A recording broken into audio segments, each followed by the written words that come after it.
सभी पार्टियों ने उत्तर प्रदेश में 2022 के चुनावों की तैयारी पूरी कर ली है। आपको बता दें, बीजेपी के राष्ट्रीय अध्यक्ष जेपी नड्डा 2 दिवसीय उत्तर प्रदेश के दौरे पर हैं। वहां पर बीजेपी की ओर से उत्तर प्रदेश के प्रदेश अध्यक्ष स्वतंत्र देव सिंह कुछ कह रहे हैं, सुनते हैं। कर रहे मित्रों, उसी तरह आप देश के राष्ट्रीय अध्यक्ष अपना पूरा जीवन प्रचारक के रूप में शुरू किया, संगठन मंत्री विद्यार्थी परिषद के रूप में शुरू किए और अपनी तपस्या त्याग के बदौलत आज वह राष्ट्रीय अध्यक्ष हैं और साथ में राष्ट्रीय महामंत्री आदरणीय संतोष जी भी आए हैं। मित्रों, राज्य की आदरणीय योगी जी पूरी सरकार है और संगठन के लोग आपका स्वागत करने आए हैं। इसका मतलब समझते हैं, आपका स्वागत करने आए हैं। मित्रों, यह जिम्मेदारी बढ़ती है 2022 के लिए।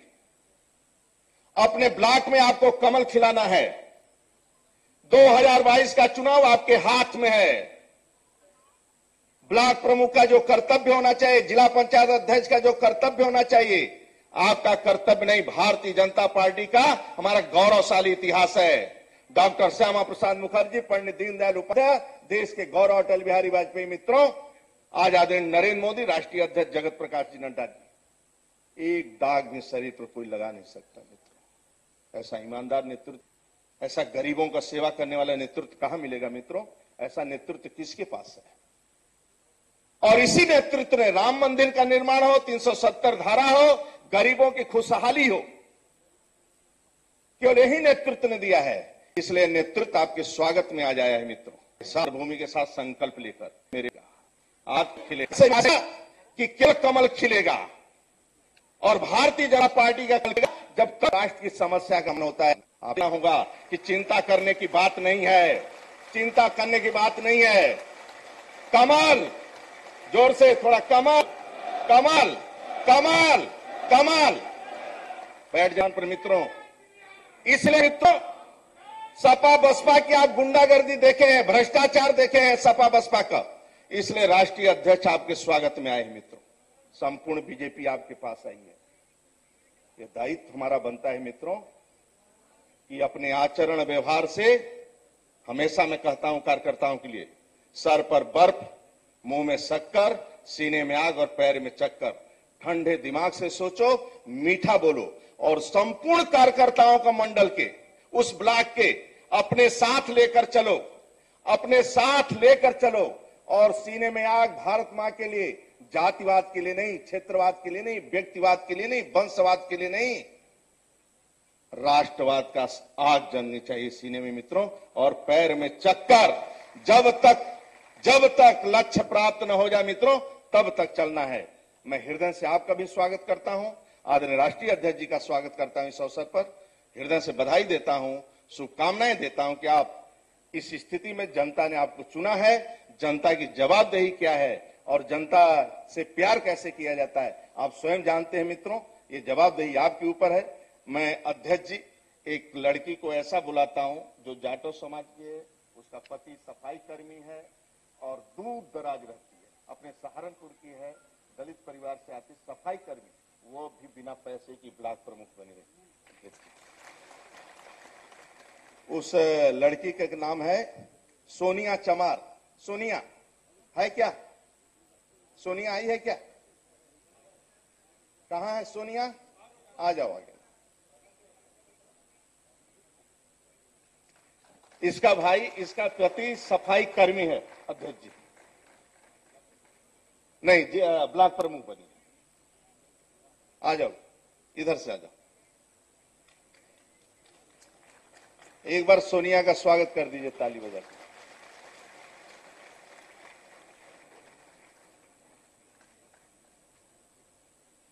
इधर है, इधर।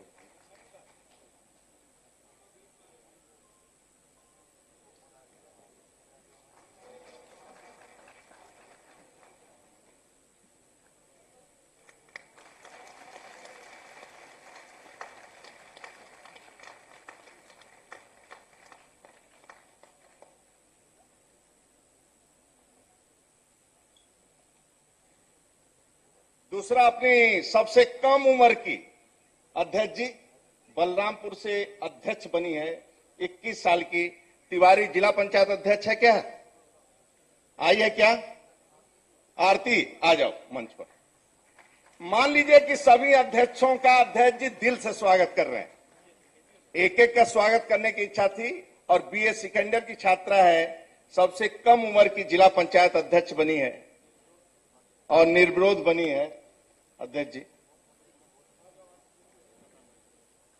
आरती जी, आरती तिवारी।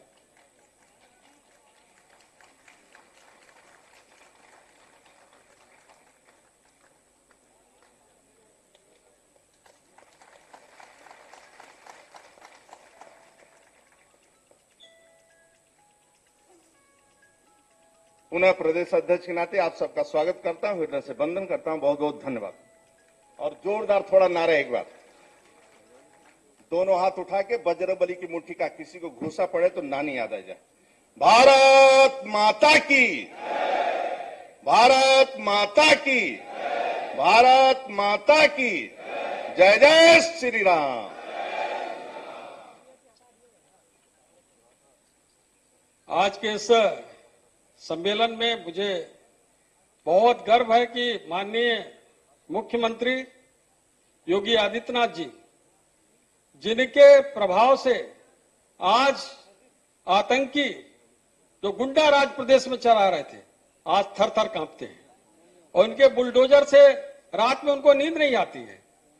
ऐसे माननीय मुख्यमंत्री जी को मैं निवेदन करूंगा कि जिला पंचायत के अध्यक्ष, ब्लॉक प्रमुख के सम्मेलन में कृपया माननीय मुख्यमंत्री जी संबोधित करने की कृपा करेंगे। आपका मार्गदर्शन हमको प्राप्त हो।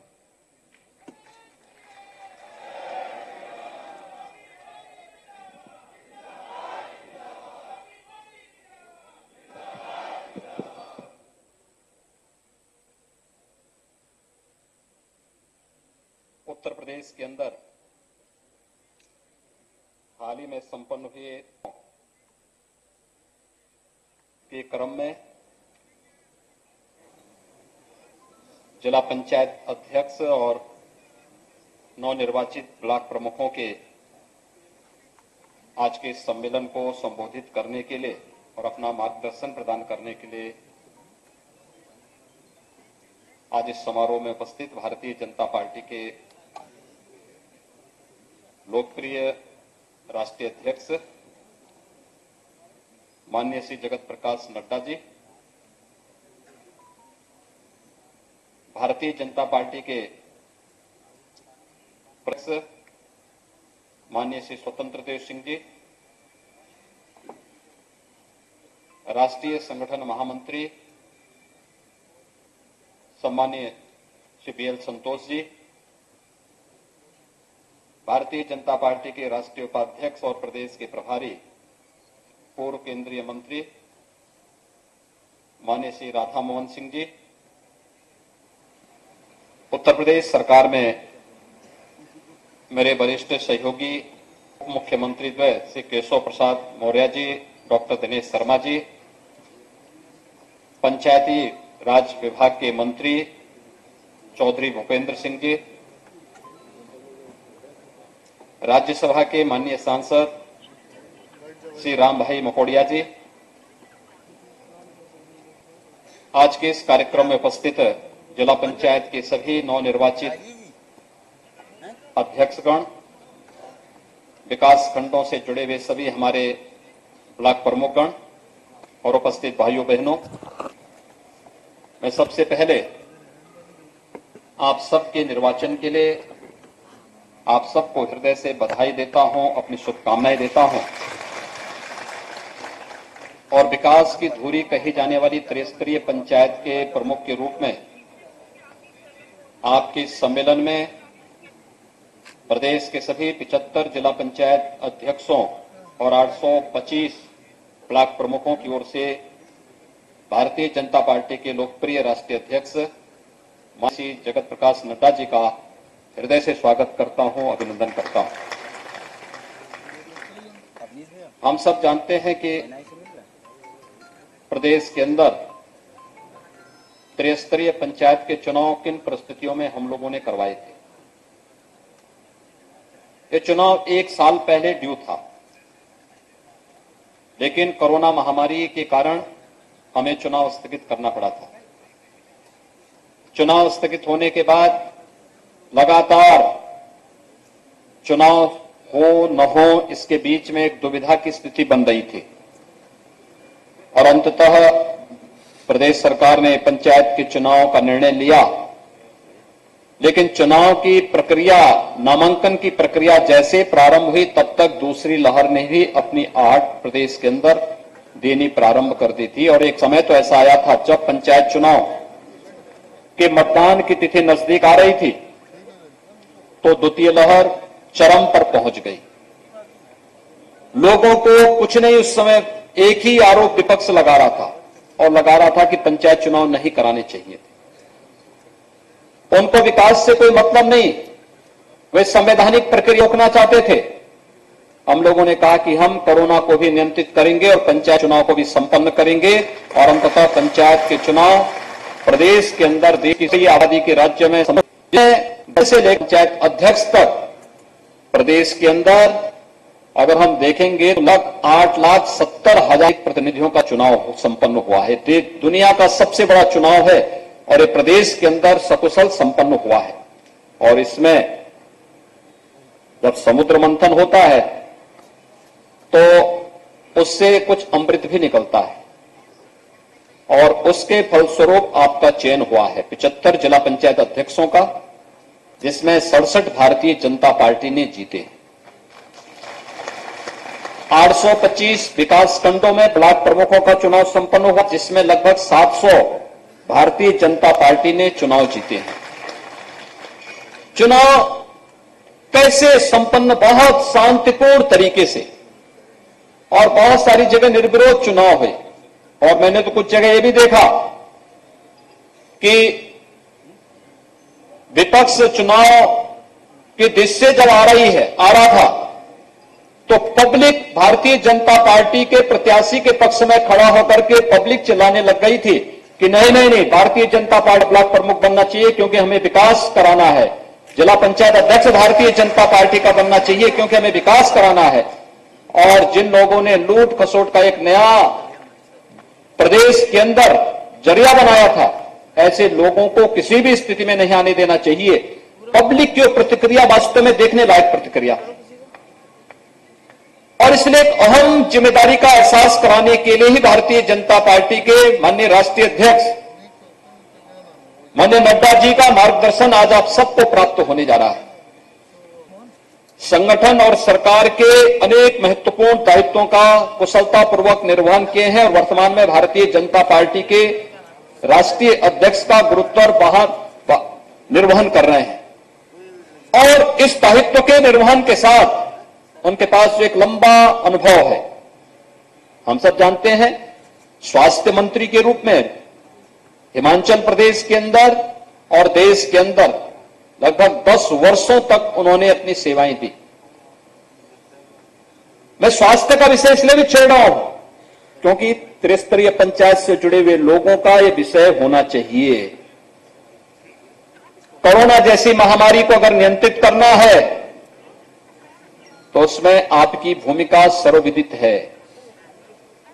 और स्वास्थ्य मंत्री के रूप में, भारतीय जनता पार्टी के महामंत्री के रूप में, संगठन के विभिन्न दायित्वों के रूप में और आज भारतीय जनता पार्टी के राष्ट्रीय अध्यक्ष के रूप में उनका योग्य मार्गदर्शन भारतीय जनता पार्टी के कोटि कोटि कार्यकर्ताओं को प्राप्त होता है।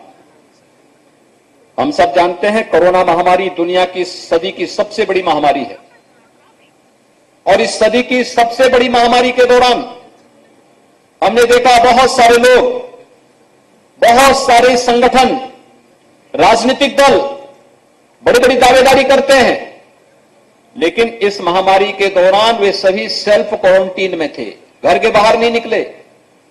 उनके कार्यकर्ता से लेकर के उनके नेता तक, उनके अध्यक्ष तक अपने अपने घरों में कैद हो गए। सबने स्वघोषित रूप से अपने को क्वारंटीन कर लिया था। यानी क्वारंटीन का मतलब उन्होंने ये बाहर प्रचार करा दिया था। उनके घर के दरवाजे बंद हो गए थे, गेट के दरवाजे बंद हो गए थे और उन्होंने बाहर ये मैसेज दे दिया था कि इनको तो कोरोना हो गया है, अब ये बाहर कहीं निकलेंगे नहीं, किसी से मिलेंगे नहीं। और एक स्थिति ऐसी थी, जनता को उनके हाल पर और सरकार के भरोसे छोड़ दिया। हम आभारी हैं प्रधानमंत्री मोदी जी के, जिनके योग्य नेतृत्व में इस देश ने कोरोना की पहली लहर को भी, कोरोना की दूसरी लहर को भी प्रभावी नियंत्रण करने में सफलता प्राप्त की। गरीब कल्याण अन्न योजना हो या आत्मनिर्भर भारत पैकेज के अंतर्गत किए गए कार्य, एक एक गरीब, आप देख रहे होंगे प्रधानमंत्री पद पर बैठ करके भी प्रधानमंत्री मोदी जी ने अंतिम पायदान पर बैठे हुए व्यक्ति के बारे में चिंता कभी नहीं छोड़ी। जब देश के लॉकडाउन प्रारंभ हुआ था, प्रधानमंत्री कल्याण पैकेज की घोषणा हुई, सबको खाद्यान्न देंगे, सबको अन्न देंगे, जनधन अकाउंट धारी सभी महिलाओं के अकाउंट में अतिरिक्त धनराशि उपलब्ध करवाएंगे, वृद्धावस्था पेंशन धारकों को अतिरिक्त धनराशि उपलब्ध कराई गई, विधवा महिलाओं को अतिरिक्त धनराशि उपलब्ध करवाई गई। और यही नहीं, फ्री में उज्ज्वला योजना के रसोई गैस के सिलेंडर भी प्रधानमंत्री जी ने बांटे। 80 करोड़ लोगों को देश के अंदर खाद्यान्न की अन्न की व्यवस्था अप्रैल 2020 से लेकर के नवंबर 2020 तक और दूसरी लहर में मई 2021 से लेकर के नवंबर 2021 तक की, अभी आपने परसों के कार्यक्रम में आप सभी भागीदार बने होंगे, कितना अच्छा इवेंट बना था।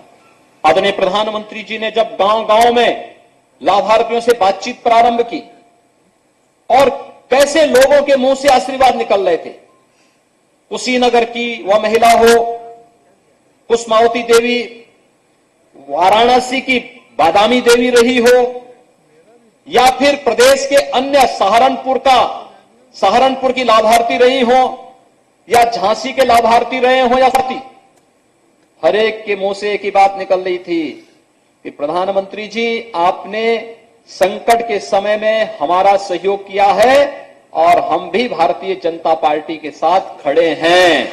यही तो सबने आशीर्वाद दिया था।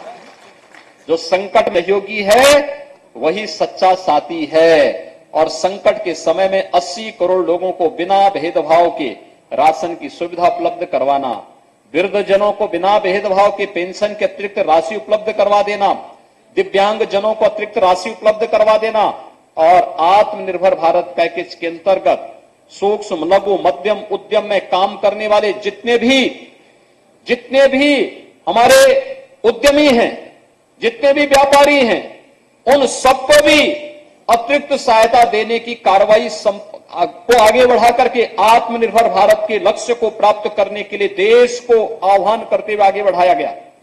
फ्री में उपचार की व्यवस्था कराई गई पूरे देश के अंदर और उत्तर प्रदेश के अंदर भी। भाइयों बहनों, दुनिया के अंदर पहली बार ये चीजें देखने को मिली कि जब किसी महामारी के आने के बाद, खासतौर पर इस प्रकार की जब महामारी आती है, वैक्सीन या दवा इसकी नहीं आ पाती है। 1947 से तमाम बार अलग अलग बीमारी आई, किसी का वैक्सीन नहीं आया। डेंगू का आज तक कोई वैक्सीन नहीं आ पाया। सॉर्स और वर्ल्ड फ्लू जैसी तमाम बीमारियां आई, इनकी कोई वैक्सीन नहीं आ पाई। लेकिन प्रधानमंत्री मोदी जी के कार्यकाल के दौरान अगर कोरोना जैसी महामारी आई तो 9 महीने के अंदर वैक्सीन भी फ्री में सबको देने की कार्रवाई हो रही है। उत्तर प्रदेश के अंदर अब तक हम लोग 5 करोड़ 35 लाख से अधिक लोगों को वैक्सीन दे चुके हैं। 18 साल से ऊपर के 2 करोड़ 28 लाख से अधिक लोगों को वैक्सीन दी जा चुकी है। ये वैक्सीन, फ्री वैक्सीन, ये सुरक्षा कवच है। प्रधानमंत्री मोदी जी की ओर से देश के नागरिकों को पहले जीवन बचाने की व्यवस्था, उसकी जीविका को बचाने की व्यवस्था और फिर इस महामारी से एक सुरक्षा कवच देने की भी एक कार्रवाई पूरे देश के नागरिकों को उपलब्ध कराई जा रही है। प्रधानमंत्री मोदी जी हर एक तबके का न केवल देश का नेतृत्व दे रहे हैं, बल्कि हर एक तबके को ख्याल भी रखते हुए उन्हें हर प्रकार की सुविधा दे रहे हैं। और उसी व्यवस्था के साथ जुड़ करके प्रदेश सरकार आदरणीय प्रधानमंत्री जी के मार्गदर्शन में कार्य कर रही है।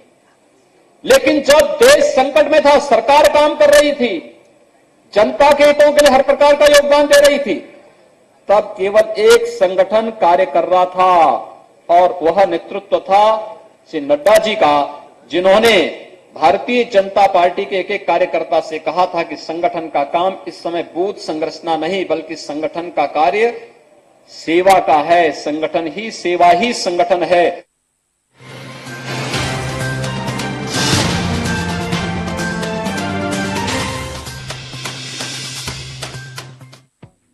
खास खबर के प्रस्तुतकर्ता हैं doctor ortho Ayurvedic oil and capsule, जोड़ों के दर्द की बेजोड़ दवा।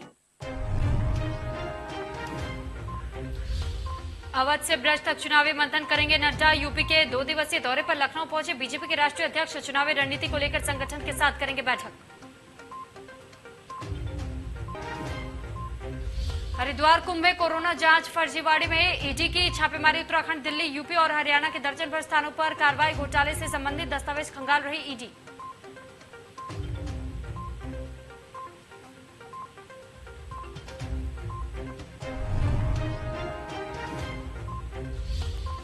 दो 2022 से पहले सपा का ओबीसी कार्ड एसपी मंडल कमीशन की सभी सिफारिशों को लागू करने के लिए सभी जिलों में राष्ट्रपति के नाम देगी ज्ञापन।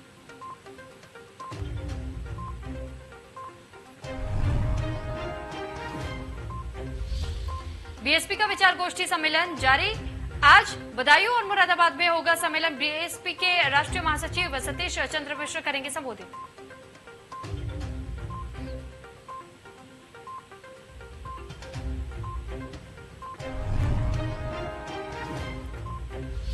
राज्य मंत्री आनंद स्वरूप शुक्ला का एसपी बीएसपी पर बड़ा हमला। कहा, जो अशुद्ध है वो प्रबुद्ध सम्मेलन की कर रहे हैं बात। सभी दल ब्राह्मणों के आगे नतमस्तक, ये बीजेपी की जीत है।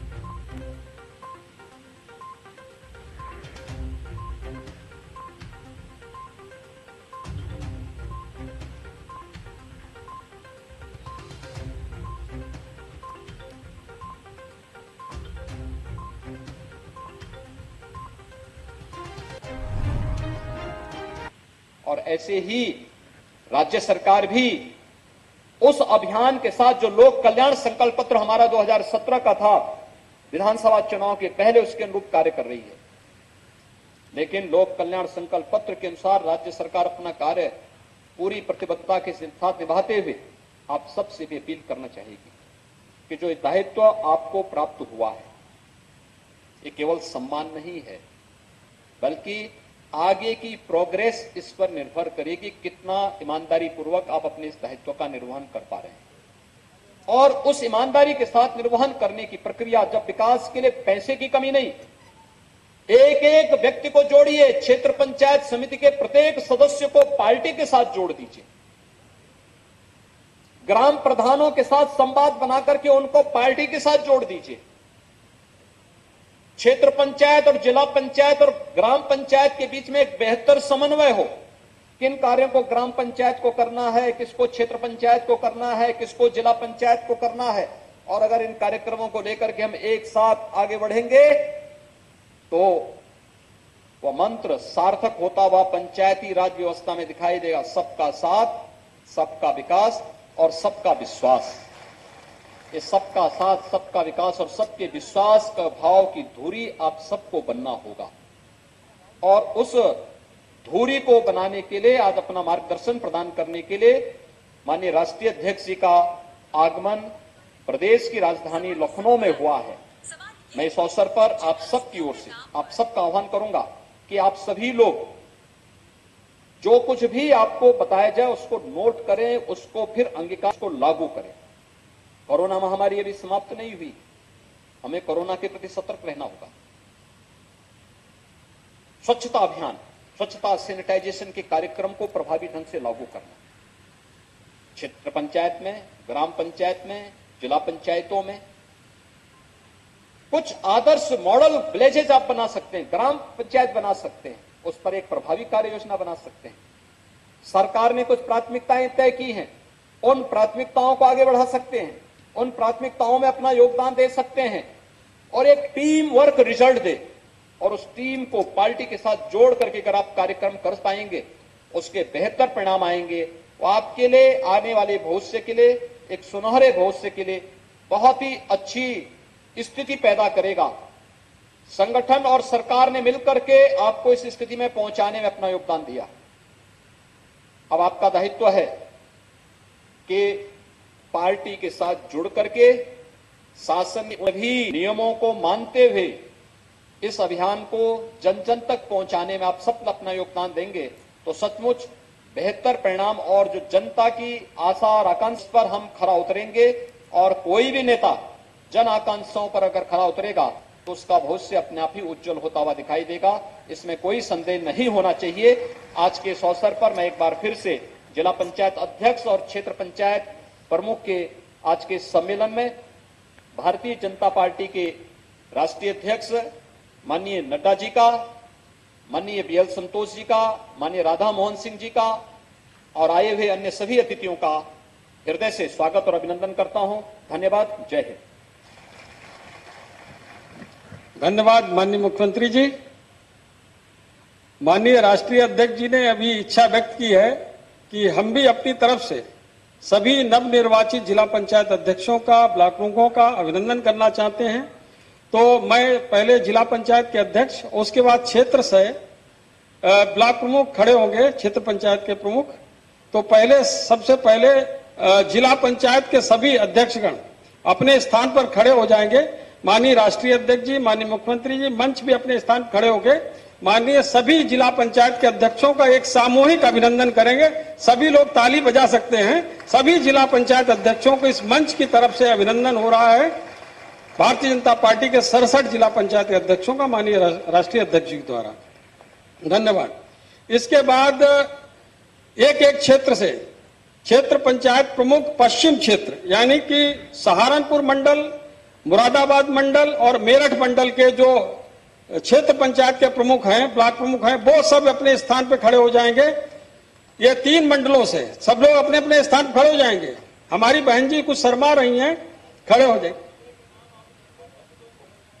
हाँ, जिला अब बहुत ज्यादा हो जाएगा। सहारनपुर मंडल और मुरादाबाद मंडल और मेरठ मंडल है, उधर पश्चिम क्षेत्र है। उसके बाद ब्रज क्षेत्र के हमारे ब्लॉक प्रमुख खड़े होंगे। हाँ, वो बैठ जाएंगे, बाकी लोग बैठ जाएंगे। दूसरे लोग आगरा मंडल, अलीगढ़ मंडल और बरेली मंडल के जो जिले हैं उनके ब्लॉक प्रमुख सब खड़े हो जाएंगे। सभी लोग करतल ध्वनि के साथ सभी का स्वागत अभिनंदन करेंगे माननीय राष्ट्रीय अध्यक्ष जी के द्वारा। इसके बाद ये लोग बैठ जाएंगे ब्रज क्षेत्र के। कानपुर क्षेत्र में कानपुर मंडल, झांसी मंडल और चित्रकूट मंडल के सभी ब्लॉक प्रमुख। तो छोटा क्षेत्र, ज्यादा लोग खड़े हो रहे हैं, ठीक, अच्छी बात है। इसके बाद अवध क्षेत्र, यहां पर लखनऊ मंडल है, अयोध्या मंडल है, देवी पाटन मंडल के जितने क्षेत्र पंचायत के प्रमुख हैं वो सब लोग खड़े हैं। माननीय राष्ट्रीय अध्यक्ष जी, माननीय मुख्यमंत्री जी, माननीय डिप्टी सीएम, प्रदेश अध्यक्ष सभी लोग अभिनंदन कर रहे हैं। गोरखपुर क्षेत्र, गोरखपुर मंडल, बस्ती मंडल और आजमगढ़ मंडल, इसके क्षेत्र पंचायत के प्रमुख खड़े होंगे। बैठ जाइए, धन्यवाद।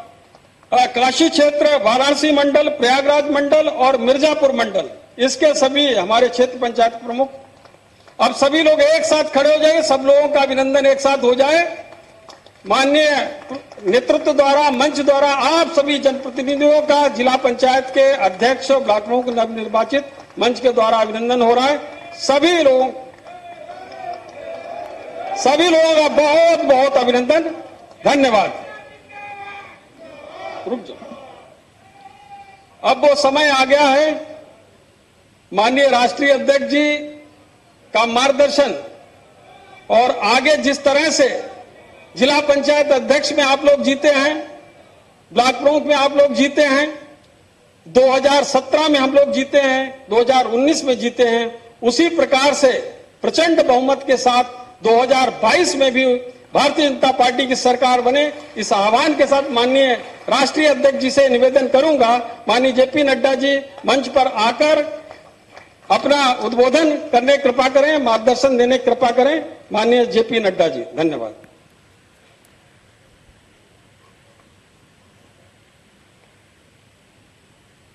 आज के इस कार्यक्रम में मेरे साथ उपस्थित उत्तर प्रदेश के यशस्वी मुख्यमंत्री सम्मानीय योगी आदित्यनाथ जी, हमारे भारतीय जनता पार्टी के प्रदेश के जुझारू और कर्मशील अध्यक्ष सम्माननीय स्वतंत्र देव सिंह जी, हमारे प्रदेश के प्रभारी और भारत सरकार में पूर्व में मंत्री रहे ऐसे हमारे राधा मोहन सिंह जी, हमारे भारतीय जनता पार्टी के राष्ट्रीय महामंत्री संगठन सम्माननीय BL संतोष जी, उत्तर प्रदेश सरकार में उप मुख्यमंत्री श्री केशव प्रसाद मौर्य जी, हमारे उत्तर प्रदेश के ही सरकार में उप मुख्यमंत्री दिनेश शर्मा जी, हमारे चौधरी भूपेंद्र सिंह जी उत्तर प्रदेश सरकार में मंत्री, और हमारे साथ आए राम भाई मोकरिया जी राज्यसभा के सदस्य, सम्मानित मंच, और यहाँ हमारे जिला पंचायत के अध्यक्षगण, ब्लॉक प्रमुख, हमारे सभी वरिष्ठ पदाधिकारी और कार्यकर्ता बंधु, और मीडिया के मेरे साथी, प्रिंट मीडिया और इलेक्ट्रॉनिक मीडिया के मेरे साथी। मैं आज जब उत्तर प्रदेश की पवित्र धरती पर मुझे आने का सौभाग्य प्राप्त हुआ है, तो सबसे पहले तो मैं इस पवित्र धरती, जो बाबा विश्वनाथ की धरती है, श्री राम की धरती है, श्री कृष्ण की धरती है, उसको मैं नमन करता हूँ और आशीर्वाद देता हूँ। हम सब जानते हैं कि उत्तर प्रदेश ऋषियों की धरती रही, फिर चाहे ऋषि गौतम हो वैदिक काल में, फिर चाहे हमारे ऋषि भारद्वाज हो, ऋषि वशिष्ठ हो, ऋषि वाल्मीकि हो, सभी लोगों ने अपने कार्य को दिशा और दृष्टि समाज को दी तो इस धरती पर दी है। मैं ऐसे ऋषि मुनियों को भी नमन करता हूँ, और साथ ही साथ गौतम बुद्ध की धरती, जहाँ उन्होंने सारनाथ में लोगों को ज्ञान दिया और उसके साथ साथ उन्होंने अपना सारा जीवन काल में इस क्षेत्र में अपना योगदान किया, ऐसे गौतम बुद्ध को भी मैं नमन करता हूँ। मित्रों, जब हम बात करते हैं उत्तर प्रदेश की, तो फिर चाहे शिवालिक हो, फिर चाहे वो गैंजेटिक प्लेन्स हो, फिर चाहे वो विंध्याचल के हिल्स हो, इन सभी जगहों को अगर हम देखें तो उत्तर प्रदेश का प्रतिनिधित्व या उत्तर प्रदेश की माटी से जुड़ी हुई दिखती है। ऐसी धरती पर आने का किसी को सौभाग्य मिले, ये उसके लिए सौभाग्य की बात है, और इसलिए मैं पुनः सभी लोगों को नमन करता हुआ आप सबका अभिनंदन करता हूं कि आप सब लोग इस कार्यक्रम में आए। अभी योगी आदित्यनाथ जी आपसे चर्चा कर रहे थे कि त्रिस्तरीय पंचायती राज को किस तरीके से उन्होंने अंजाम दिया है और किस तरीके से प्रजातंत्र को मजबूत करने के लिए निचले स्तर पर प्रजातंत्र मजबूत हो, इस बात का प्रयास हुआ है। मित्रों, ये खूबसूरती हमको सिर्फ भारत में देखने को मिलती है, और जब मैं भारत की बात करता हूं तो आपको जानकर के आश्चर्य तो नहीं होगा, लेकिन खुशी जरूर होगी कि अगर बड़े देशों में देखा जाए तो उत्तर प्रदेश अकेला ही चौथा और पांचवा स्थान ले लेता है। अगर देशों में देखा जाए, ऐसे उत्तर प्रदेश के आप चुने हुए ग्रास रूट लेवल के जो वर्कर्स हैं, यानी कितनी बड़ी संख्या में और कितनी बड़ी तादाद में हम प्रजातंत्र को मजबूती प्रदान कर रहे हैं, इसका हमको एहसास होना चाहिए। ऐसा जैसा भी बताया गया कि 75 ब्लॉक जिला परिषद में आपने 67 आपने जीत हासिल की है। उसी तरीके से बताया गया कि 648 आपने जीते हैं 826 ब्लॉक्स में। पश्चिम में बताया गया कि 85 हमने ब्लॉक प्रमुख जीते, ब्रज में हमने 112 जीते, कानपुर में हमने 90 जीते, अवध में हमने 136 जीते, और काशी में 109 सीट जीती हैं, और गोरखपुर में 147 सीट जीती है। यह जो चुनाव के नतीजे भी हैं और जो आप सब लोग बैठे हैं, इसको हम प्रजातंत्र के दृष्टि से अगर देखें तो ये प्रथम चरण है जहां पर प्रजातंत्र सबसे ज्यादा मजबूती के साथ हमको देखने को मिलता है। और यहां का चुनाव जीत करके आप आए हैं। आप सबको मेरी ओर से और सारी पार्टी की ओर से आपका अभिनंदन, आपका स्वागत, और आपको ईश्वर मजबूती दे, ये बात हम आपसे कहना चाहते हैं। मित्रों, प्रजातंत्र के कार्यशैली में भी बड़ा अंतर आया है। इस कार्यशैली को भी हमको समझना चाहिए। एक समय था कि एक प्रधानमंत्री ने यह कहा था कि जब मैं ऊपर से 1 रुपया भेजता हूं तो 85 पैसे रास्ते में खर्च हो जाते हैं, सिर्फ 15 पैसे ही पहुंचते हैं। ये परिस्थिति थी देश की, और आज हम बड़े गौरव के साथ कह सकते हैं कि प्रधानमंत्री मोदी जी के द्वारा 1 रुपया भेजा जाता है तो पूरे का पूरा 100 पैसा नीचे तक जाता है। इस बात को हमको समझना चाहिए, और इसीलिए यह हमारी जिम्मेवारी बन जाती है कि वह 100 पैसा 1 रुपया पूरी तरीके से विकास के काम में लगे, इसकी चिंता करना यह हम जनप्रतिनिधियों की जिम्मेवारी है। हमसे जब कई लोग बोलते हैं चुनाव जीतने के बाद मैंने ये किया, मैंने ये किया, मैंने ये किया, मैं सबको एक बात बोलता हूं, देखो याद रखना, आपको जनता ने चुन के भेजा है, आप जनता के नेता नहीं हैं, आप जनता के विश्वास के कस्टोडियन हैं। उसको विश्वास को संभाल के रखना ये आपकी जिम्मेवारी है, इसको हमको समझना चाहिए, और उसकी विश्वास को हम कैसे संभाल कर रख सकें इसकी हमको चिंता करनी। मित्रों, मैं दूसरी बात भी कहना चाहता हूं। आप सब लोग ग्रास अंतिम क्षेत्र के बिल्कुल जिसको कहते हैं कि प्रजातंत्र को नीचे तक समझने वाले, राजनीति में एजेंडा कौन सेट करता है, इसका हमको हमेशा ध्यान रखना चाहिए। हम एजेंडा लेने वाले हैं या एजेंडा देने वाले हैं? हम लोगों को दिशा देने वाले हैं और लोगों की बातों को समझ करके उनको दृष्टि देने वाले हैं। लीडर को हमेशा यह ध्यान रखना चाहिए कि उसको लोगों की समस्याओं को समझ करके एजेंडा सेट करना चाहिए और उस एजेंडा को लेकर के आगे बढ़ना चाहिए। और इसीलिए मैं आप सब लोगों से निवेदन करना चाहूंगा कि आप सब लोग राजनीतिक दृष्टि से अपने आप को परिपक्व बनाते हुए लैस करें। और जब मैं लैस करता हूं तो मैं कहता हूं कि आप आर्ग्यूमेंट्स के साथ लैस करें, चर्चा होनी चाहिए, लोगों को मैदान में पूछना चाहिए कि बताओ 2014 में एग्रीकल्चर में कितना रुपया खर्च करती थी यूपीए की सरकार, पूछो उनसे, और बताओ और पूछो कि अब मोदी जी कितना खर्च कर रहे हैं।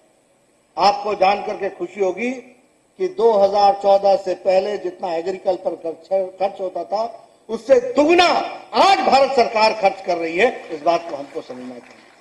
उस समय 1.21 लाख करोड़ खर्च होता था, आज 2.11 लाख करोड़ खर्च हो रहा है। इस बात को हमको समझना चाहिए। अगर हम प्रधानमंत्री किसान सम्मान निधि की बात करें, आपने सुना होगा कि कर्जा माफ कर दिया, कर्जा माफ कर दिया, यूपी वाले बोलते थे कर्जा माफ कर दिया। क्या कर्जा माफ किया? क्या थी उसकी संख्या? एक बार माफ किया, छुट्टी पा गए, सारे का सारा कर्जा 57,000 करोड़ रुपए के आसपास बनता था। और प्रधानमंत्री मोदी जी ने 10 करोड़ किसानों को 2,000 रुपए के हिसाब से 3 किस्तों में देने का जो निर्णय किया है, नहीं करना है क्या? क्या हमने लोगों को नहीं बताना है कि हम कैसे अलग हैं? आज तक किसने किसान का सम्मान दिया था? अगर मैं बात करूं, ये जो अंतिम किस्त दी गई है 14 मई को 19,000 करोड़ रुपए खर्च हुए, और अगर हम उत्तर प्रदेश की बात करें तो 2 करोड़ 80 लाख लोग इसके बेनिफिशियरी हुए। 10 करोड़ में 2 करोड़ 80 लाख उत्तर प्रदेश में इससे बेनिफिट उठाया है, इसका लाभ उठाया है। इसको हमको समझना चाहिए। अगर हम मानधन योजना की बातचीत करें, 3,000 रुपए साल में किसान को मिलना, ये कभी सोचा था कि हम मानधन योजना में मिलेगा उसको? कभी किसान ने सोचा था कि उसको पेंशन लग सकती है? लेकिन ये सारी योजनाओं को पूरा करने का काम किया गया। ये डीएपी में 140% की छूट देना, जो फर्टिलाइजर का बैग जो 2,400 रुपए में आता था, आज किसान को 1,200 रुपए में मिल रहा है। यानी अगर वो 2,400 एक बैग खरीदने जाना चाहता था तो उसी पैसे से वो 2 बैग खरीद सकता है फर्टिलाइजर का। इसको हमको समझना चाहिए। लेकिन इसके बारे में हमको चर्चा करनी पड़ेगी, बताना पड़ेगा, और एक बार नहीं बारंबार बताना पड़ेगा कि क्या क्या विकास के काम हुए, कैसे मोदी जी की सरकार और योगी जी की सरकार ने लोगों को राहत पहुंचाने का काम किया। उसी तरीके से सॉइल हेल्थ कार्ड, यहां यूपीए की सरकार में तो आदमी का हेल्थ कार्ड नहीं था, तो सॉइल का क्या हेल्थ कार्ड होना था? मिट्टी का हेल्थ कार्ड। आज 22 करोड़ लोगों को हेल्थ कार्ड डिस्पैच हो गया है।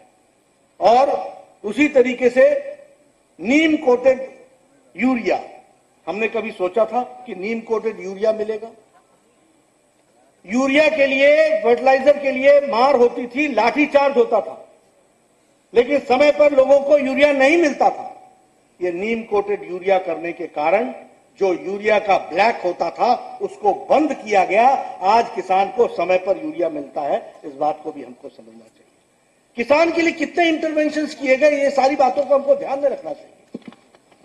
मैं सोशल सिक्योरिटी स्कीम्स की बात करता हूं।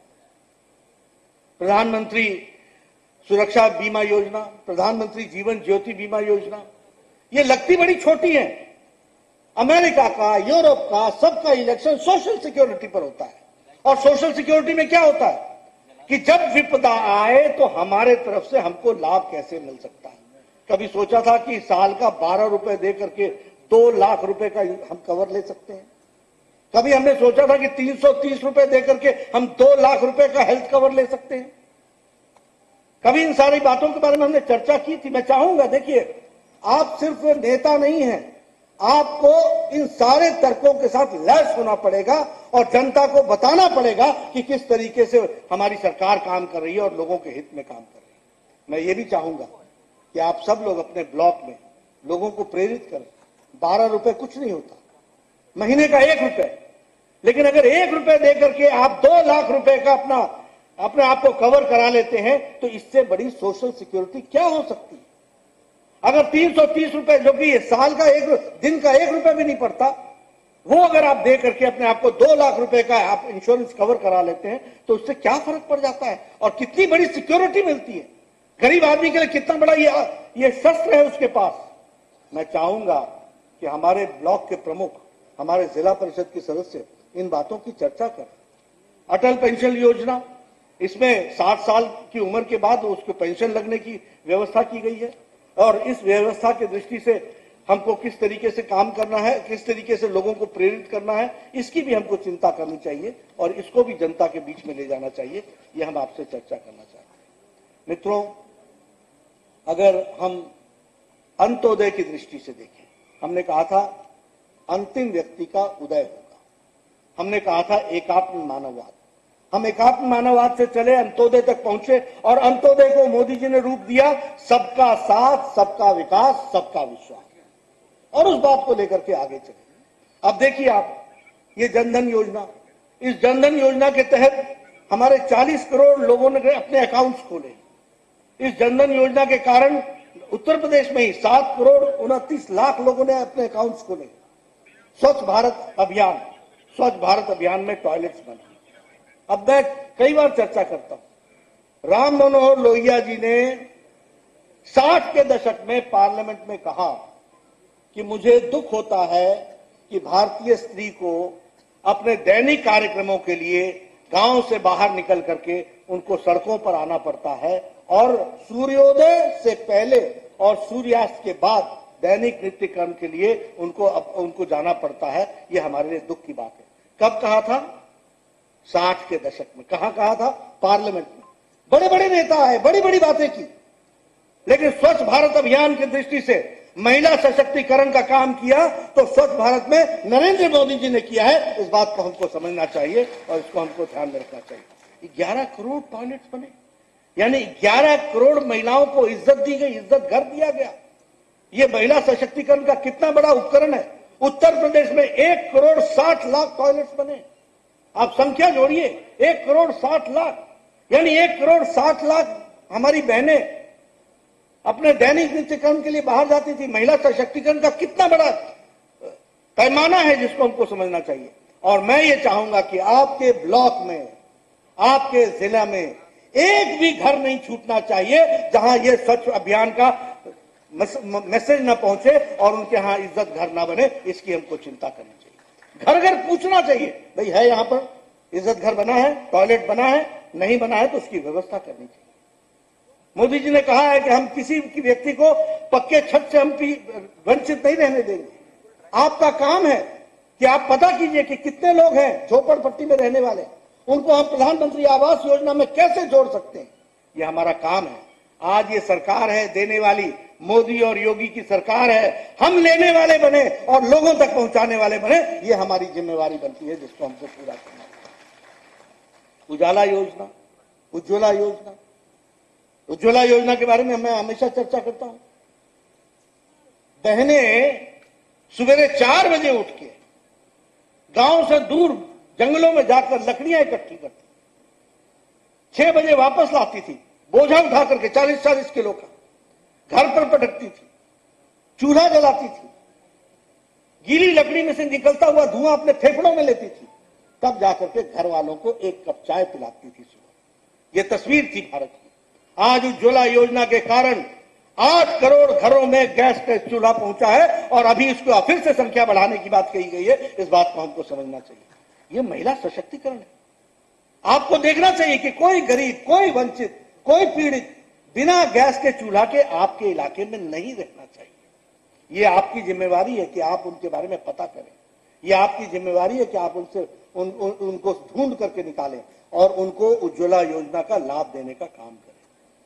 उजाला योजना, सौभाग्य योजना, अब उत्तर प्रदेश की मैं बात करूं, सौभाग्य योजना में लगभग 80 लाख घरों को बिजली मिली है और सारे देश में 2 करोड़ 62 लाख लोगों को बिजली मिली है। मैं लखनऊ के पास के गांव में गया था, उस समय आदरणीय योगी जी ने आपने ही भेजा था कि ये इस गांव को बिजली मिली है, इस गांव में एक बस्ती है उसको बिजली मिली है, आप जाकर के देखिए। मैं वहां गया था, उन गरीब लोगों के बीच में मैं बैठा था। ये बिल्कुल एयरपोर्ट से साथ में सटा हुआ गांव है, वहां मैं गया था। वहां मुझे गांव के लोगों ने कहा, बाबूजी फर्क आ गया है बहुत। मैंने कहा क्या फर्क आया? बोलने लगा, पहले हम इंजीनियर के पास जाते थे तो बोलते थे खंबा लाओ, बिजली का तार लाओ, आज नहीं कल आएंगे, परसों देखेंगे। और यहां आपने ये सौभाग्य योजना क्या दी कि जेई मतलब जूनियर इंजीनियर मेरे पास घूमता है कि फोन पर साइन कराओ, मेरे को शाम तक आपको बिजली देनी है, टारगेट पूरा करना है। ये फर्क आ गया। ये जमीन की बात बता रहा हूं मैं कोई मनगढ़ंत बात नहीं करता। जो जमीन पर घटी है, उत्तर प्रदेश के अंदर की बात बता रहा हूं। आप ऐसे फर्क पड़ने की बात है। आयुष्मान भारत, मुझे सौभाग्य मिला है।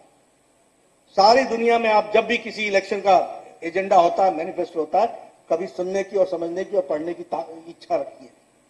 अमेरिका का election, health for all, universal health care, universal health care.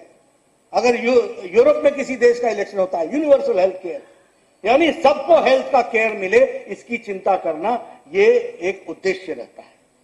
प्रधानमंत्री मोदी जी ने अपने मैनिफेस्टो में नहीं लिखा, लेकिन आयुष्मान भारत 10 करोड़ 74 लाख परिवार, 50 करोड़ लोग को 5 लाख रुपए का सालाना एक परिवार को हेल्थ कवर दिया गया है।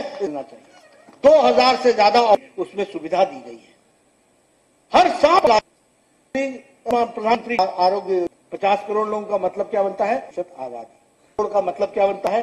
सारा अमेरिका की आबादी, सारी कनाडा की आबादी और सारी मेक्सिको की। इस तीनों देशों की आबादी बना ले तो हमारा आयुष्मान भारत बनता है। इस बात को हमको समझना चाहिए। इतनी बड़ी ताकत, लेकिन हमारी ये जिम्मेवारी होनी चाहिए। अभी अगर मैं आयुष्मान भारत के बारे में कहूं तो आपके यहां 2 करोड़ 54 लाख बेनिफिशियरीज हैं और उसमें से 1 करोड़ 83 लोग ने इसका बेनिफिट उठा लिया है और कुल मिलाकर के 50 करोड़ बेनिफिशियरीज में से 1 करोड़ 83 लाख लोगों ने बेनिफिट उठा लिया है। इस बात को समझना चाहिए। लेकिन मैं चाहूंगा कि आप भी आयुष्मान भारत के बारे में जान करके लोगों को बताने का काम, ये एजेंडा है आपका, इसको पूरा करना हमारी जिम्मेवारी है। कोई छूट गया है तो वो कैसे जोड़ा जा सकता है, उसकी चिंता करना हमारी जिम्मेवारी है। और कौन लोग हैं इसमें? रेडी वाला, फेड़ी वाला, ठेले वाला, रिक्शे वाला, ऑटो वाला, घर में काम करने वाली मेड सर्वेंट, चपरासी, ये छोटे छोटे लोग, रैग पिकर्स, जो कूड़ेदान में से रैग्स को पिक करते हैं, वो लोग इसके लिए और ये जाति से नहीं है, ये काम से जुड़ा हुआ है। जो लोग ये काम करते हैं, बाल काटने वाले लोग, ये सब आयुष्मान भारत से जुड़े हुए हैं। इनको यह सुविधा मिल रही है कि नहीं मिल रही है, यह देखना हमारी जिम्मेवारी है। इसको हमको समझना चाहिए। अभी ये स्वामित्व योजना आई है, छोटी योजना नहीं है। कभी सोचा था कि कभी गांव के मकान पर कोई लोन ले सकता था? गांव में बना हुआ आपका मकान, उसकी नपाई जुताई होती थी। आज ड्रोन से उसकी नपाई जुताई हो रही है। लाखों गांव इस नाप दिए गए हैं, उनको स्वामित्व योजना मिल गया है। अब वो स्वामित्व योजना के कारण उस कार्ड को दिखा करके वो बैंक से लोन भी ले सकते हैं और अपने काम को आगे बढ़ा सकते हैं, कारोबार बढ़ा सकते हैं। इस बात को हमको समझना चाहिए।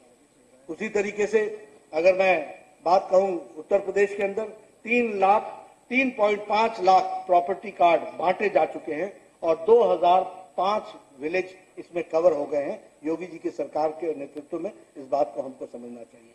उसी तरीके से जब हमने हेल्थ की बात की और आयुष्मान भारत की बात की, तो मुझे यह भी बताने की खुशी हो रही है कि मुख्यमंत्री जन आरोग्य अभियान में जो बचे हुए लोग हैं 8.50 लाख फैमिलीज, यह भी बेनिफिशियरी योगी जी के कारण हो रही है। उसको भी हमको समझना चाहिए, उसको भी हमको ध्यान में रखना चाहिए।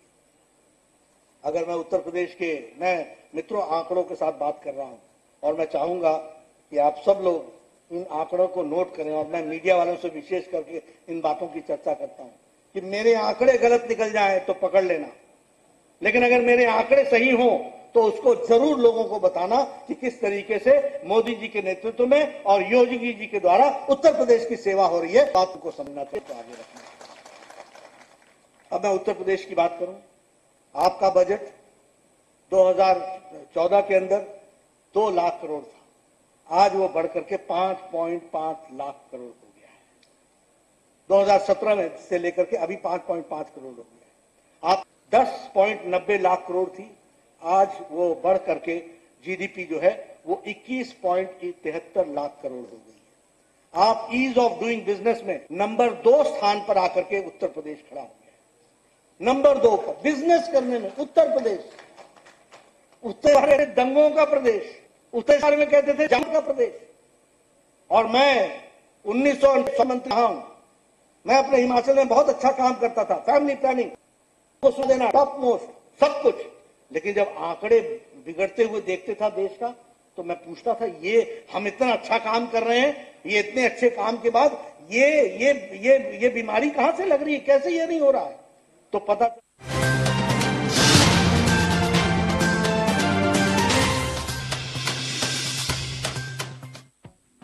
बड़ी खबर के प्रस्तुत करता है न्यूट्रियम सोया बड़ी, प्रोटीन से भरपूर न्यूट्रियम सोया बड़ी, स्वाद भी सेहत भी। सह प्रायोजक doctor ortho Ayurvedic oil and capsule, जोड़ों के दर्द की बेजोड़ दवा। और पेट सफा आयुर्वेदिक चूर्ण, पेट सफा तो हर रोग दफा।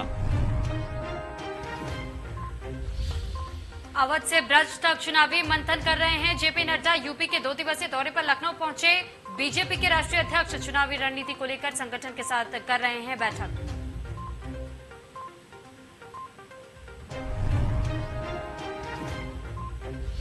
हरिद्वार कुंभ में कोरोना जांच, फर्जीवाड़े में ईडी की छापेमारी। उत्तराखंड, दिल्ली, यूपी और हरियाणा के दर्जन भर स्थानों पर कार्रवाई। घोटाले से संबंधित दस्तावेज खंगाल रही ईडी।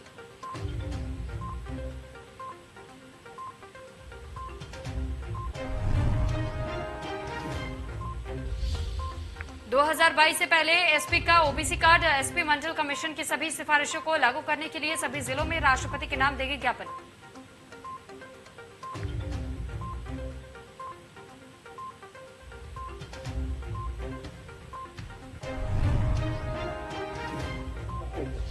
कोई ट्रक आ जाए तो गाड़ी को नीचे उतारना पड़ता था, और नीचे उतार दिया तो ऊपर चढ़ाना मुश्किल होता था।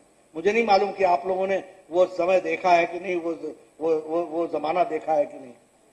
यानी ट्रक अगर आ गया जीटी रोड पर तो आपको गाड़ी उतारनी ही पड़ेगी, और उतरने के बाद खड्डों से होते हुए कब आप वापस सड़क पर आओगे मालूम नहीं। आज एक्सप्रेस हाईवे एक नहीं, Purvanchal express highway, Bundelkhand express highway, Ganga express highway, Gorakhpur link express highway, Ballia link express highway, ये परिवर्तन है कि नहीं है? इस पर काम चल रहा है कि नहीं चल रहा है?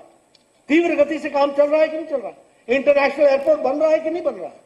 ये आपका लखनऊ का एयरपोर्ट बड़ा हो रहा है कि नहीं हो रहा है?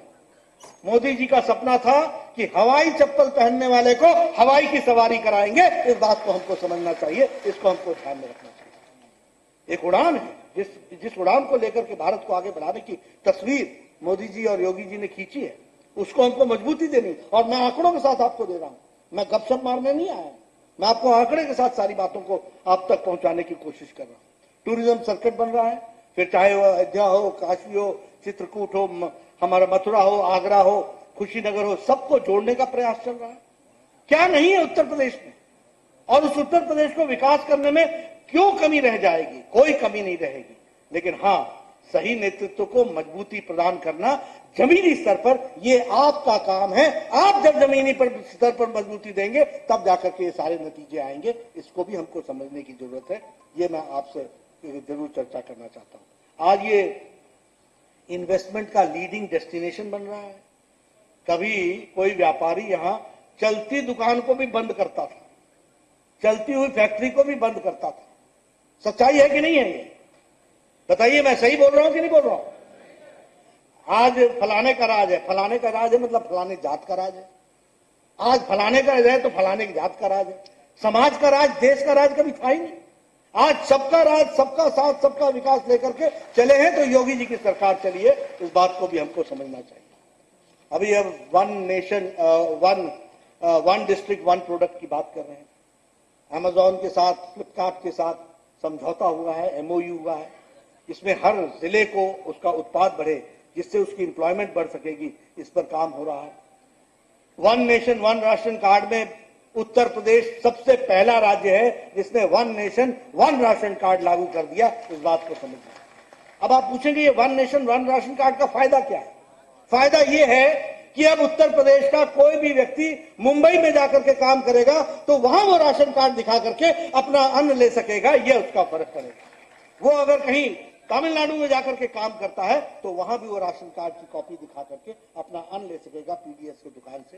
ये one nation one ration card से फर्क पड़ता है, उसको हमको समझना चाहिए। उसी तरीके से किसानों के लिए जो यहाँ पर इंटरवेंशंस की गई हैं वो बहुत सारी हैं, जिसके बारे में समय समय पर लोगों ने चर्चा की है। अभी कोरोना के बारे में चर्चा हो रही थी। मित्रों, मैं 2-3 बातें करना चाहता हूं।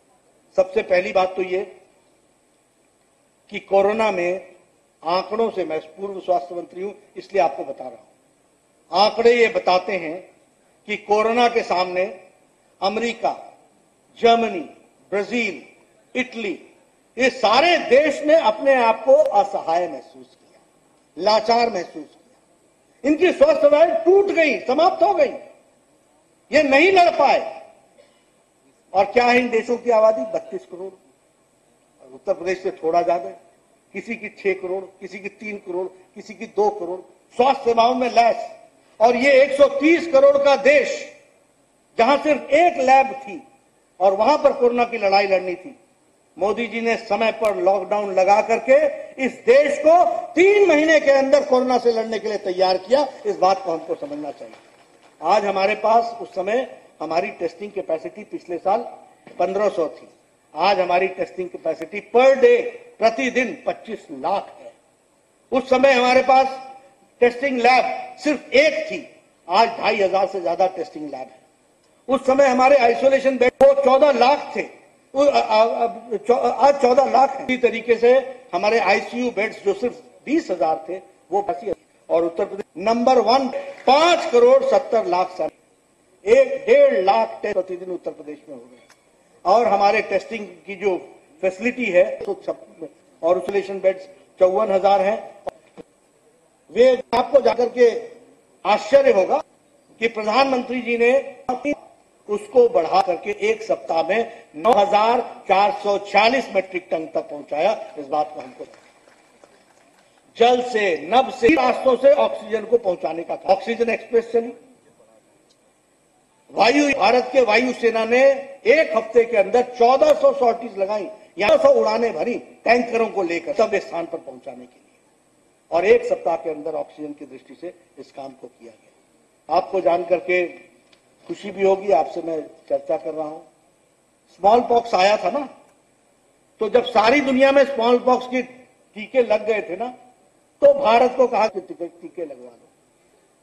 जब दुनिया पोलियो से मुक्त हो गई, तब कहा कि चलो पोलियो के 2 ड्रॉप तुम भी ले लो। और तब भारत पोलियो मुक्त हुआ। और वो भी तब हुआ जब हमारे मंत्री, दिल्ली के मंत्री बने थे, जिन्होंने पोलियो का अभियान लिया, उसके बाद हुआ। लेकिन यहां कोरोना आया, किसी को नहीं मालूम था इसका वैक्सीन बन पाएगा, नहीं बन पाएगा, कौन बना पाएगा, कौन नहीं बना पाएगा। प्रधानमंत्री मोदी जी ने 20 अप्रैल पिछले साल कहा कि आप वैक्सीन बनाने का काम शुरू करो। उद्यमियों को प्रेरित किया, भारत सरकार से आर्थिक मदद दी, सरकार के अफसरों को लगाया, साइंटिस्ट को लगाया, सब लोगों को लगा करके, और आपको जान करके खुशी होगी कि एक नहीं 2 वैक्सीन 9 महीने में तैयार करके भारत से मोदी जी ने भारत को दिया है। इस बात को हमको समझना चाहिए। ये अलग बात है, वैक्सीन हम लगाएंगे नहीं, ये तो बीजेपी की वैक्सीन है। आजकल लग गई है, बीजेपी का लग गया टीका। ये नेताओं की सोच बताता है। जो लोग इतनी छोटी सोच रखें वो उत्तर प्रदेश का नेतृत्व कैसे करेंगे? ये सोचने वाली बात है। क्या कहा? ये बीजेपी की वैक्सीन है। अरे उद्यमियों ने पूरी ताकत लगा दी, एक नहीं 2 वैक्सीन बनाई। दुनिया ने हमसे वैक्सीन मांगी, वैक्सीन मैत्री के तहत हमने दुनिया को वैक्सीन दी, अपने आप के देश के लिए व्यवस्था की, और आज हम बड़े गौरव के साथ कह सकते हैं कि वैक्सीन की कोई कमी नहीं है, और दिसंबर तक 135 करोड़ वैक्सीन भारत के उद्यमी बना करके देंगे। इस बात को हमको समझना चाहिए, इसके लिए भी काम चल रहा है। मैं आपसे निवेदन करूंगा कि आप इसकी चिंता करें कि आपके इलाके में एक भी व्यक्ति वैक्सीन के बगैर न रहे। ये हमारी जिम्मेदारी है। और डबल डोज लेना है, 1 डोज और फिर समय बीतने के बाद फिर डबल डोज। ये हमारी जिम्मेदारी है, हम नेतृत्व ले रहे हैं। हमारे गांव में कोई आदमी से वंचित न रह जाए। भारतीय जनता पार्टी ने काम लिया है स्वास्थ्य स्वयंसेवक का। 2 लाख गांव में हम 2 हेल्थ वर्कर तैयार करेंगे, उसकी ट्रेनिंग चल रही है। आप भी अपने जिले के माध्यम से उस पोर्टल में जा सकते हैं, भारतीय जनता पार्टी के सरल पोर्टल में अपना नाम लिखवा सकते हैं, रजिस्टर करा सकते हैं, आप भी वॉलंटियर बन सकते हैं।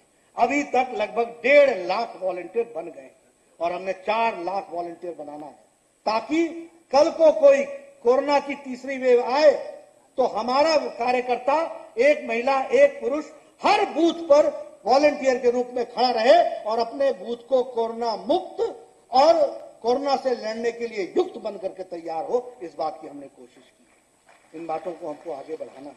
उसी तरीके से सेवा ही संगठन में आप लोगों ने बहुत अच्छा काम किया है।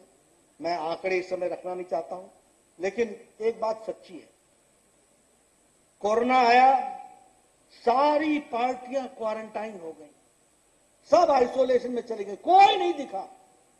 सिर्फ ट्विटर पर और वीडियो कॉन्फ्रेंस से प्रेस कॉन्फ्रेंस, सुबेरे सुबेरे कुछ बोल देना, वो जैसे होता है ना कि कोई छोटा बच्चा पत्थर मार करके भाग जाता है, वैसे ही सुबेरे कुछ बोला और चलते बने, लेना है इतना देना दो, ये हालचाल बना दिया। कहीं दिखे नहीं, कहीं मिले नहीं। पहले कहा ये लॉकडाउन क्यों लगाया, लॉकडाउन क्यों लगाया, लॉकडाउन क्यों लगाया, फिर कहा लॉकडाउन उठाया क्यों, उठाया क्यों, उठाया क्यों। मित्रों, ये प्रधानमंत्री गरीब कल्याण अन्न योजना, दुनिया ने इसकी तारीफ की है। यूनाइटेड नेशंस के सेक्रेटरी जनरल ने कहा है, prime minister Modi has addressed not only health issue but economic issue has also been addressed. ये यूएन के सेक्रेटरी जनरल ने कहा।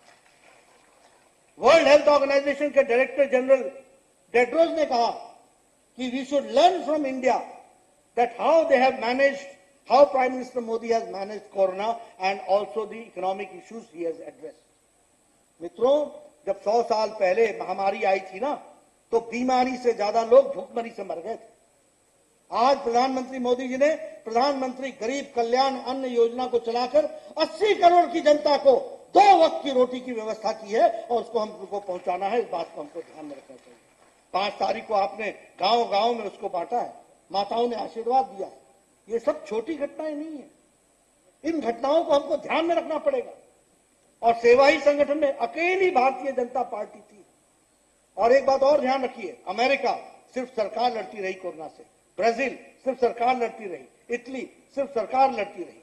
ये भारत है जहां मोदी जी ने ताली बजाओ थाली बजाओ से लेकर दिया जला करके भारत देश को कोरोना से लड़ने के लिए तैयार किया। इस बात को हमको समझना चाहिए। हमसे कई बार लोग पूछते ताली बजाओ थाली बजाओ, मैंने कहा तुम क्या जानो इसका अर्थ क्या है। अगर समझ में आ जाता तो आपका राजनीति में ये हाल थोड़ी ना होता। ये हाल आपका इसलिए हुआ है क्यों आपने हर अच्छे काम को, ये बीजेपी की वैक्सीन है, आप फोटो खिंचा रहे हो लगवा करके, मैं बोलूं इसमें दवा कौन सी है? ये मतलब हमको समझना चाहिए कि किस तरीके से ये राजनीति कर रहे हैं, कितनी छोटी मानसिकता लेकर के राजनीति कर रहे हैं और बरगलाने का काम कर रहे हैं। कितना बड़ा नुकसान किया इन्होंने देश का, ये बोल करके कि हमको तुमने गिनी पिग समझ रखा है? तो बिना तीसरी ट्रायल के तुम लोगों पर इसको इस्तेमाल कर रहे हो। हम भेड़ बकरी नहीं है, ये नेताओं ने कहा। आजकल मिलते हैं तो मैं पूछता हूं लगवा ली वैक्सीन? बोले हाँ। मैंने कहा तो अब आप भेड़ बकरी हैं क्या है? इस तरीके का वातावरण बना है। मित्रों, मैं आपसे निवेदन करने आया हूं, आप सब लोग बड़े भाग्यशाली हैं। और मैं एक बात बता दूं, छोटा चुनाव जीतना सबसे कठिन होता है, उसमें बहुत मेहनत लगती है। चाचा, ताया, मामा सबको जोड़ना पड़ता है। कभी ताया नाराज हो जाता है, कभी चाचा नाराज हो जाता है, सबको संभालना पड़ता है, क्योंकि वोट की संख्या छोटी होती है। जरा सा भी गड़बड़ हुई तो गए। तो आप ये समझिए, जो जीत के आए हैं वो बहुत बड़े भाग्यशाली हैं जिनको ये जीत हासिल हुई है। इसका हमको सही रूप में उपयोग करना चाहिए, जनता की सेवा में लगाना चाहिए और जनता को साथ जोड़ना चाहिए। मित्रों, मोदी जी ने और योगी जी ने भारत के राजनीति की संस्कृति बदली है।